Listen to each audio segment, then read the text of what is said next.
back now on this Agriculture Today, and a pleasure once again to visit with Professor of Agricultural Law and Taxation at the Washburn University School of Law, Roger McEowen. And Roger, we've, for listeners today, 2 court cases.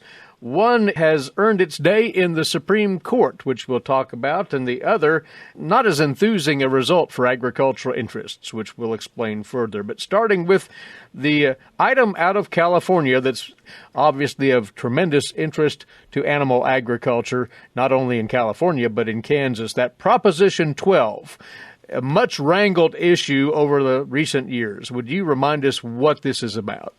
Well, back to California we go, Eric, and it's troubling the way you even introduced it. Why in Kansas are we worrying about something that people in California did? And that is really at the heart of the issue that's now going to be teed up for the U.S. Supreme Court to decide upon.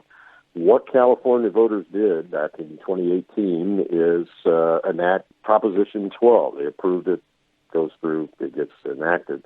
And that new law took effect earlier this year, January 1 of 2022. And what that does, in short, is it bans the sale of whole pork meat, no matter where it's produced, in California and elsewhere all across the country, from animals confined in a manner that's inconsistent with California says the way that needs to be produced. And so basically we're dealing with requirements on space. A pig has to be able to get up in its cage and turn around and not touch any of the corners of the cage. And they put these rules in place for egg-laying hens as well as calves raised for veal. So it's not just pork, but the pork issue is the one that is squarely before the U.S. Supreme Court. Mm-hmm. It's interesting how California couched its defense of this Proposition 12 to protect the health and safety of California consumers and decrease the risk of foodborne illness. That's a very intriguing twist on the rationale there.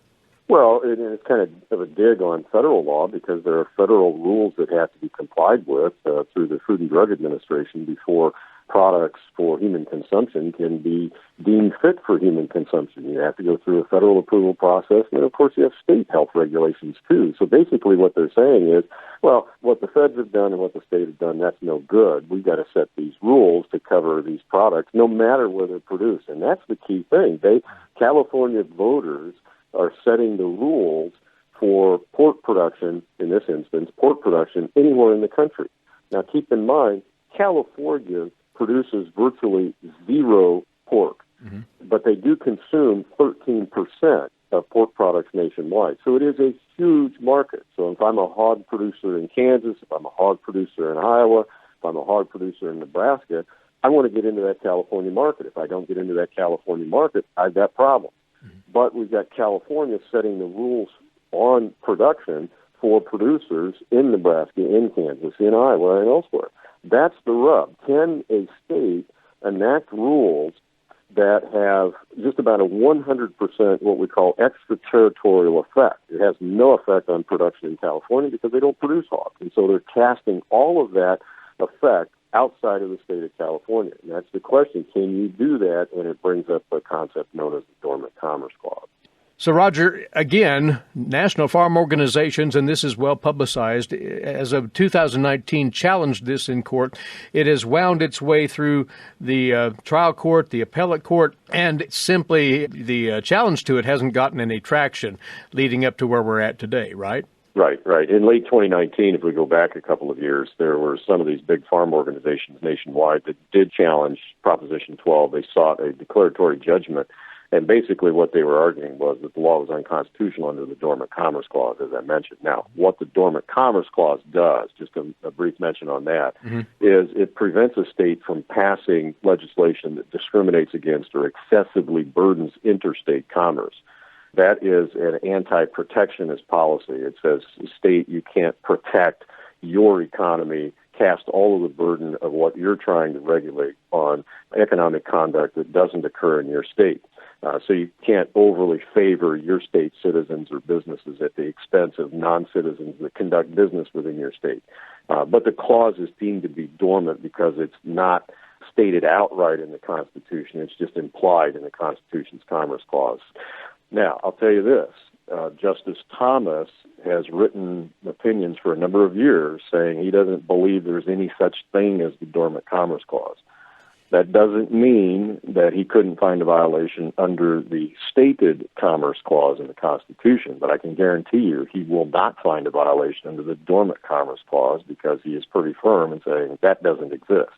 Mm-hmm. And we may have a couple of other justices that say that.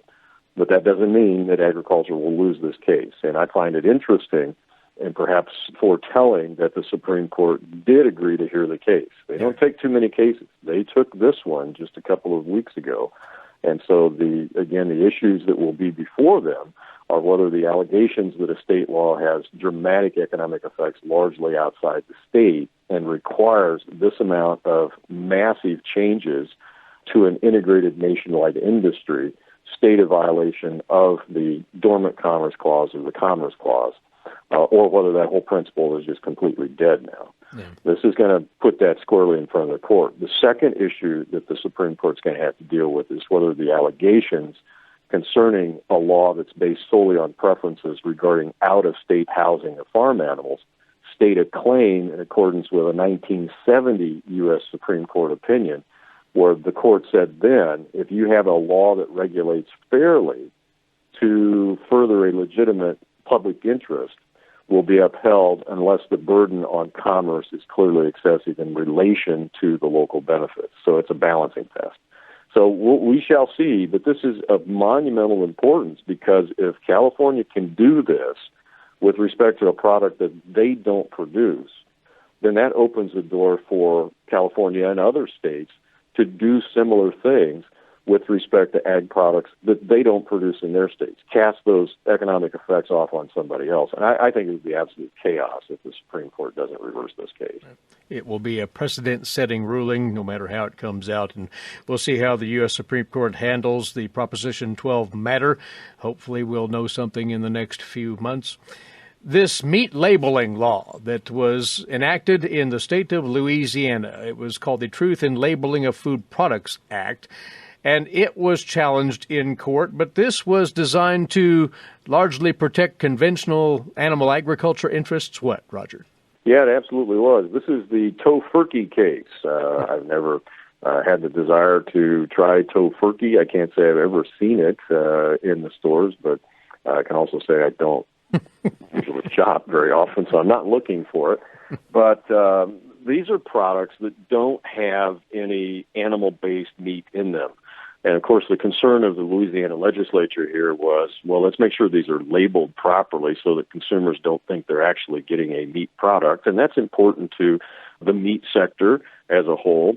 They don't want to lose, obviously, sales to a product that consumers are buying because they've been deceived. And so it's a truth in labeling law. They're trying to avoid false or misleading labels. And they put a pretty detailed statute together, and it said you can't do this and this and this and this. Your labels have to say this and this and this. And the court in the trial court in Louisiana, federal district trial court in Louisiana, said, no, that's unconstitutional. And talk about on what basis that ruling was made. The plaintiff was asserting that its freedom of commercial speech was violated here? Yeah, the court said, well, you can restrict commercial speech up to an extent, but they said this had a chilling effect. And basically the problem here is, and the way this gets framed, and this is, I think the opinion's correct, the court said, well, you can do it, but you have to use the least restrictive means available to further that legitimate state interest of making sure consumers aren't deceived. And the court did say, well, yeah, it is a legitimate state interest to make sure consumers are not deceived, and so your labeling issue is okay, but you could have just required to have them put a disclaimer on their product packaging, not this elaborate set of rules and violations that are set up and penalties and all of this. Just have them put a disclaimer on it, and the court felt that would get the same result in terms of making sure that consumers weren't deceived. And so that's why the trial court struck it down, because they didn't use the least restrictive means. And quickly, do you think this ruling has any overtones concerning similar laws in other states? Well, other states are looking at this, including Kansas, and the Missouri statute is currently in the court system. It's in the appellate court system. We'll see what happens, but other state legislatures are taking note of this Louisiana decision and what the court said. And I think the court's opinion is correct. If you just require a disclaimer, that's going to go a long way to making sure that consumers aren't deceived if they're interested in these products. Just make sure the disclaimer is clear. And so I think that's where legislatures will need to focus as to what should that disclaimer language say. That would seem to be the instruction to other states.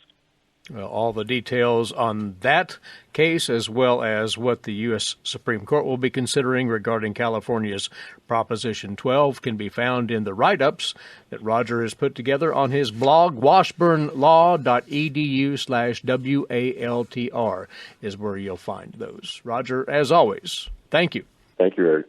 Roger McEowen, Professor of Agricultural Law and Taxation, Washburn University School of Law. And we'll be back on Agriculture Today.